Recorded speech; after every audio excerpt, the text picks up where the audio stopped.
وہ صرف بس مسجد کو سنبھالے. یہ بر صغیر میں زین دیا. پیچھے جو 100 سال انگریز کی حکومت رہی، جو ہم فوج میں جو امام مسجد ہوتا تھا اس کا ٹائٹل تھا جمع دار، اور 5 سٹار ہولڈروں پہ جو بیرے کھڑے کیے تو ان کو پگڑیاں پہنا دی. وہ جو گیٹ کے پر کھڑے ہوتے ہیں یہ سارے ننگے سر ہو گئے اور بیروں کو انہوں نے پگڑیاں پہنا دی میرے نبی کی سنت کو تذلیل کے لیے، اس کی حیثیت کو کم کرنے کے لیے.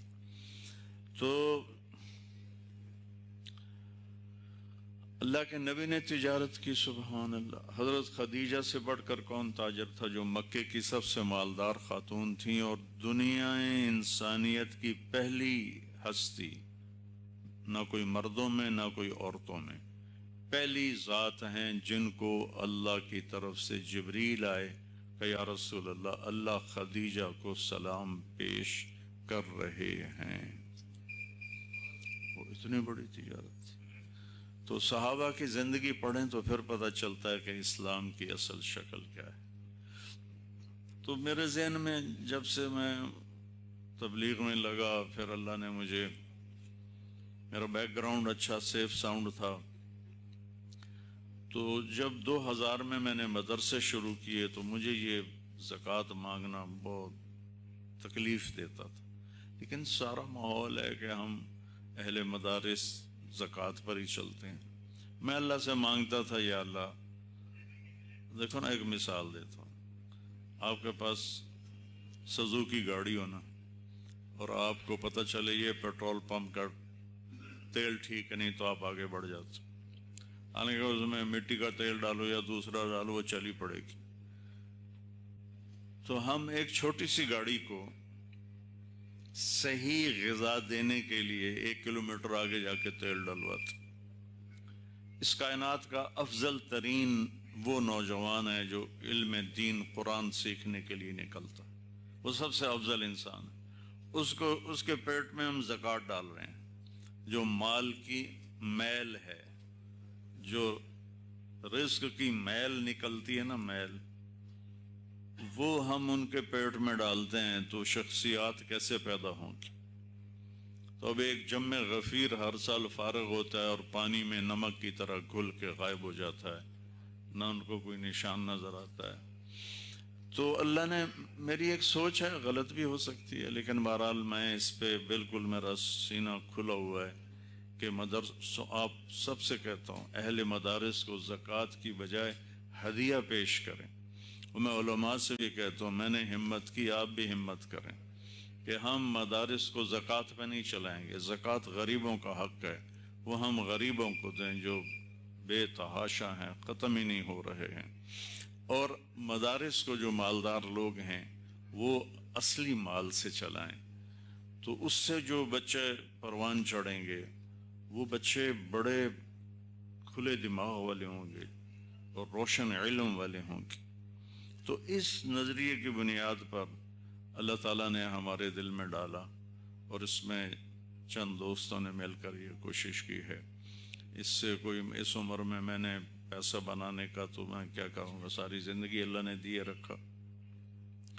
صرف یہ کہ جو پچھلے 20 سال سے میرے، جو کم از کم میرے پاس مدارس ہیں 10-12، وہ اصلی مال پہ کھڑے ہوں. اپنی کمائی مانگنا کوئی ضروری رہ گیا؟ بیچارے علماء اتنے بڑی بڑی شخصیات ہو جاتے ہیں، لوگوں سے مانگتے ہیں، پھر کئیوں کے موڈ آف ہوتے ہیں، کئیوں کے کہتے یہ مانگنے آ گئے. ایک بچہ میرا بڑا معتقد تھا، اس کا باپ بہت بڑا مالدار تھا، تو وہ مجھے ملنے آیا، تو یہ رمضان ہی کا مہینہ تھا، تو میں نے ان سے کہہ دیا جی کوئی مدرسے کے لیے وہ تو بھیج دیجیے گا. تو اس کے بیٹے نے بعد میں مجھے بتایا کہ میں نے ابا سے پوچھا کہ مولانا کیا بات کر رہے تھے، کہ وہی پیسے، مولویوں کا کام ہے پیسے مانگنا. تو مجھے اتنی شرمندگی ہوئی کہ میں اپنے کچن ہی بند کر دیتا، جاؤ وہی چھٹی کرو، یا تو اپنی کمائیوں پہ کھڑے ہو یا مدرسہ بند کر دو.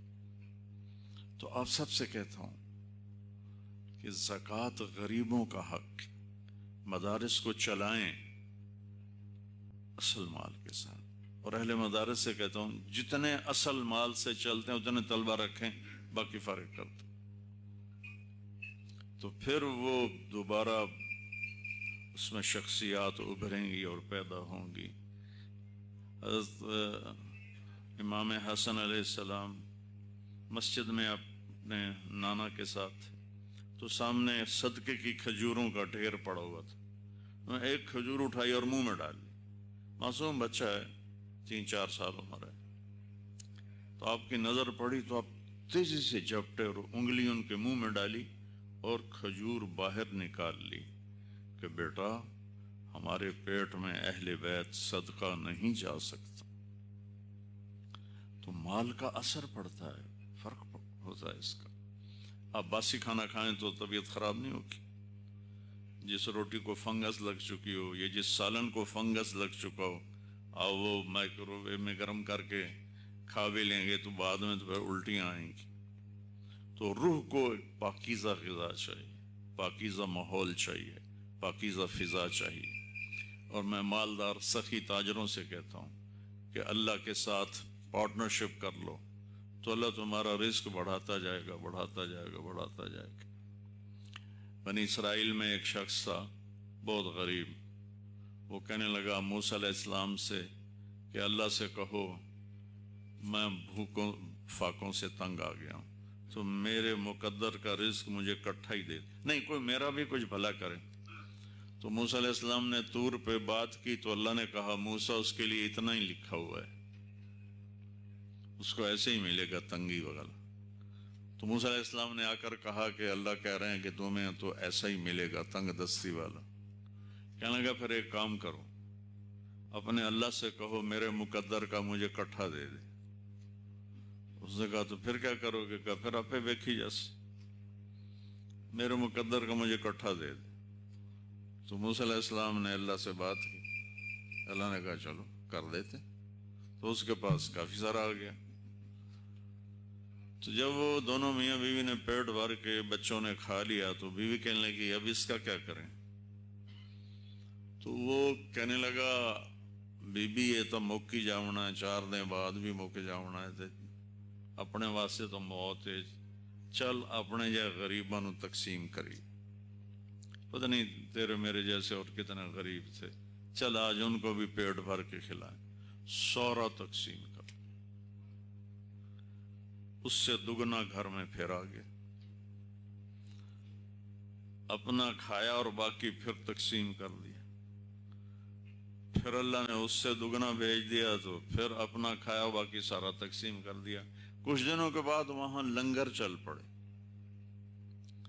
تو موسیٰ علیہ السلام کا گزر ہوا تو پوچھنے لگے یہ کون سے سخی کا ڈیرا ہے جہاں اتنا لنگر چل رہا ہے؟ انہوں نے کہا یہ سخی نہیں، یہ وہی فقیر ہے جو آپ سے کہہ رہا تھا کہ میری روٹی کٹھی دبا دو۔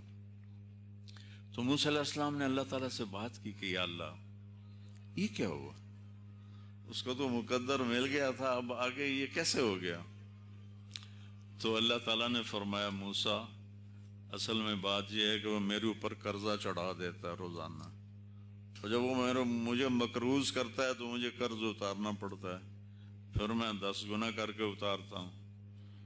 تو ان سارے تاجروں سے کہتا ہوں، مالداروں سے جو باہر بھی سن رہے ہیں، کہ زکوٰۃ تو فرض ہے، وہ تو دینی ہے، وہ غریبوں کے لیے ہے، غریب رشتہ داروں کے لیے ہے، بیواؤں کے لیے، جن کی بچیاں بیٹھی ہوئی ہیں ان کی شادیوں کے لیے، جن کے گھر ٹوٹے پھوٹے ہیں ان کو بنوانے کے لیے ہیں، جو بیمار ہیں اور علاج نہیں کروا سکتے ان کے لیے ہیں، جو مسکین ہیں، غریب ہیں، فقیر ہیں۔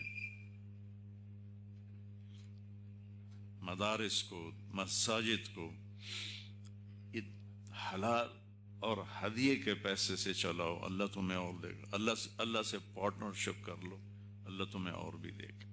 تو آپ سب سے دعا کی درخواست ہے کہ اللہ ہمارے اس مشن کو کامیاب کرے، کہ ہمارے سارے مدارس اللہ کرے ہمت کریں اور آہستہ آہستہ سب اس ورقے کو پھاڑ دیں کہ ہم نے زکوٰۃ نہیں مانگنی، ہمیں اصل مال دیتے تو ہم پڑھائیں گے، نہیں تو کوئی ہمارے ذمہ تھوڑا ہی ہے کہ ہم 5000 لڑکوں کا مدرسہ چلائیں۔ تو یہ پہلے جو مدارس تھے شروع میں جو بنے ان کا خرچ حکومت کرتی تھی، اور علماء کے لیے بھی وظائف ہوتے تھے، ان کو باعزت رزق دیا جاتا تھا۔ جو مدرسہ نظامیہ کے رئیس المدرسین یعنی پرنسپل، مدرسہ نظامیہ کے پرنسپل کے لیے یہ پروٹوکول بائی لا لکھا ہوا تھا کہ اگر امیر المومنین خلیفہ بادشاہ رئیس المدرسین کی مجلس میں آئے گا تو وہ ان کے لیے کھڑا نہیں ہوگا، اور بادشاہ کو جہاں جگہ ملے گی بیٹھ جائے گا۔ اور اس کے برعکس اگر رئیس المدرسین یعنی چیئرمین مدرسہ نظامیہ اگر بادشاہ کے دربار میں جائے گا تو بادشاہ اس کے لیے پہلے کھڑا ہوگا، پھر آگے بڑھ کے ان کا استقبال کرے گا، پھر ان کو جگہ دے کر بٹھائے گا، اور پھر اس کے بعد آ کے اپنے تخت پر بیٹھے گا۔ یہ ایک دور گزر چکا ہے۔ میرا چھوٹا سا گاؤں ہے تلمبا، پنجاب میں، ڈسٹرکٹ ملتان۔ یہاں ایک مولانا عبداللہ تلمبی ہوتے تھے، ان کے علم کی شہرت دہلی تک پہنچی۔ تلمبا اب بھی چھوٹا سا ہے تو اس وقت کتنا بڑا ہوگا، تو شہرت ان کی پہنچی دلی میں۔ تو محمد تغلق اس وقت بادشاہ تھا، بڑا سخت۔ اس نے وہاں ملتان کے گورنر کو خط لکھا کہ مولانا عبداللہ کو میرے پاس دلی بھیجا جائے۔ تو جب وہ دلی کے قریب پہنچے تو محمد تغلق اپنے وزیروں، مشیروں، فوج کو لے کر ان کے استقبال کے لیے کھڑا تھا۔ تو تلمبا آج بھی 1,00,000 سے زیادہ آبادی نہیں ہے، تو اس وقت کتنی ہوگی ہو، لیکن علم کی قدر تھی۔ تو اب جب میں نے کالج چھوڑا اور مدرسے کا ارادہ کیا تو میرے سارے رشتہ دار کہتے پھر تو بھیک مانگ کے کھائے گا، بھیک مانگ کے کھائے گا، جو ہماری زبان پینتے کھاسیں، روٹیاں پہ چھولیاں دی دال کھاسیں، یہ تصور تھا۔ تو اللہ تعالیٰ نے فضل فرمایا بھائیو، اللہ نے آج یہ نقشہ قائم فرمایا۔ آپ سب سے کہتا ہوں اللہ سے کاروبار کر لو، اللہ کا حصہ رکھ لو۔ زکوٰۃ تو فرض کا دو، نہیں دو گے تو جوتے پڑیں،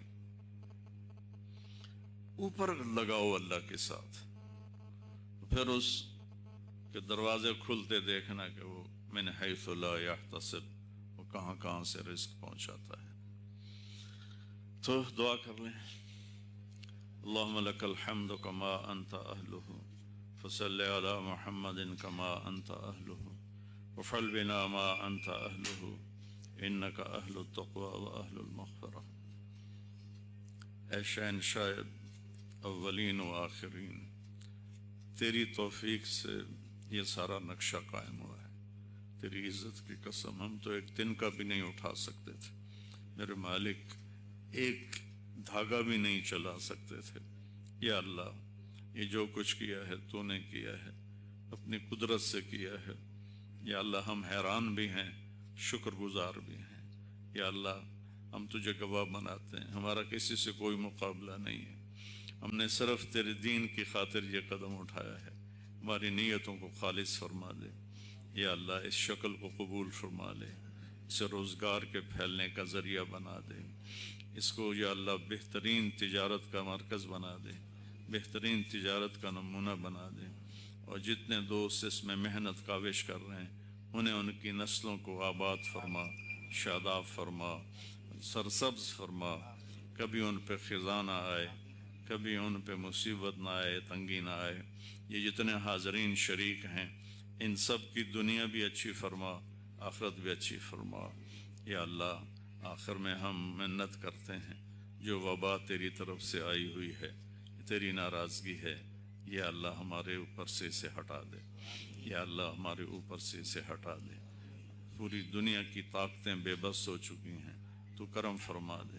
یا اللہ اس کو ہم سے دور فرما دے۔ اور یا اللہ غیر مسلم بھی تیرے بندے ہیں اور مسلم بھی تیرے بندے ہیں، دونوں ہی تیرے بندے ہیں۔ جتنے مسلم پھنسے ہوں یا غیر مسلم پھنسے ہوئے ہوں، سب کو شفاء کاملہ نصیب فرما۔ ہمارے پڑوسی ملک میں یا اللہ جو ایک موت کا رقص جاری ہے اور لاشیں سڑکوں پہ پڑی ہیں، یا اللہ ان کے لیے رحم فرما اور ان کے لیے آسانی فرما۔ ہم انسانیت کے ناطے ان کی ہمدردی میں تیری بارگاہ میں دعا مانگ رہے ہیں کہ یا اللہ اس وبا کو ٹھنڈا فرما دے، پورے عالم سے ہٹا دے۔ یا اللہ ہمیں اس کام کے لیے اچھا سٹاف نصیب فرما، اچھے ورکر نصیب فرما۔ یا اللہ ہماری تجارت کو دیانتداری سے سجا، سچائی سے سچا۔ یا اللہ ہمیں دھوکہ دینے سے بچا، ہمیں جھوٹ بولنے سے بچا۔ یا اللہ ہمیں ہیرا پھیری سے بچا، وعدہ خلافی سے بچا۔ زبان کے بول کو یا اللہ نبھانے کی توفیق عطا فرما۔ ہم بول کے پھر نہ جائیں، اللہ جو بول ہو جائے اس پہ ہمیں ثابت اور قائم فرما۔ یا اللہ اس ہماری تجارت کو بھی ہماری جنت کا ذریعہ بنا۔ یا اللہ جیسے ہم مسجد میں جانے کا اجر سوچ کے جاتے ہیں، یہاں بھی آئیں تو اس نیت سے آئیں کہ یا اللہ سچائی اور دیانتداری والی تجارت کر کے نبیوں کا ساتھ لینا ہے۔ سچا تاجر نبیوں کے ساتھ اٹھایا جائے گا، ہمیں بھی نبیوں میں اٹھانے والا بنا دے۔ وصلی اللہ تعالی نبی الکریم، آمین۔